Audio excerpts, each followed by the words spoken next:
आपने तब भी उन्हें समझने में चूक की थी और आज भी आप वही कर रहे हैं। वसुधा, तो मेरे बाबू साहब से इस तरह से बात नहीं कर सकती।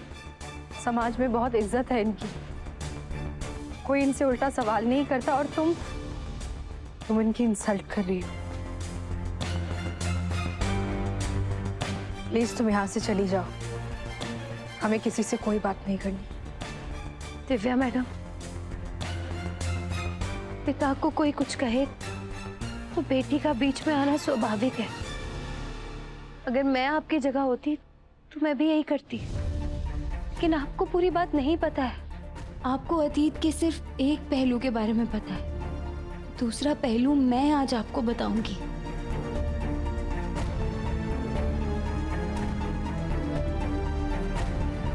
मैं यहाँ किसी की बेइज्जती करने नहीं आई हूँ, मैं उन रिश्तों को जोड़ने आई हूँ जो किसी गलतफहमी की वजह से टूट गए।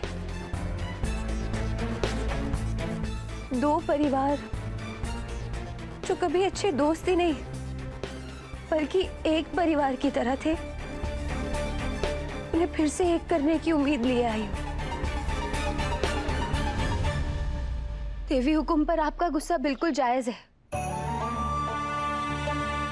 कि वो सब छोड़कर, जमीन जायदाद बेचकर दिव्या मैडम जो एक बिन माँ की बच्ची थी उन्हें छोड़कर शहर चली गई। लेकिन क्या आपने कभी समझने की कोशिश की है कि उन्होंने ऐसा क्यों किया होगा? सिर्फ पैसों के लालच के लिए। पर मैं तो ये जानना चाहूँ कि आज इतने सालों बाद थारे को अपनी सफाई देने यहाँ क्यों भेजा? नहीं, देवी हुकुम ने हमारे को यहाँ नहीं भेजा है। उनको तो ये भी ना पता है कि इस वक्त मैं यहाँ हूँ। लेकिन अब वक्त आ गया है आप सबको ये बताने का कि परसों पहले देवी हुकुम ने जो भी किया, क्यों किया और किस वजह से किया।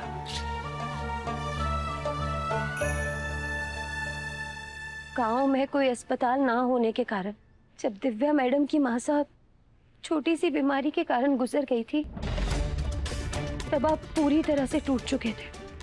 उनके जाने के गम में आप ऐसे डूबे कि ना आपको अपने बच्चों की सुध थी और ना ही जमीन जायदाद की फिक्र थी।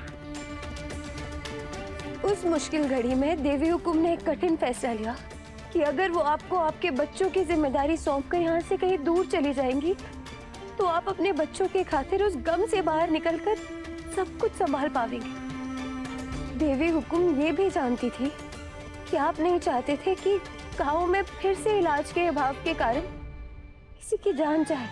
हर गांव को अच्छे स्कूल, अच्छे कॉलेज, अच्छे अस्पताल, अच्छे रास्ते मिले।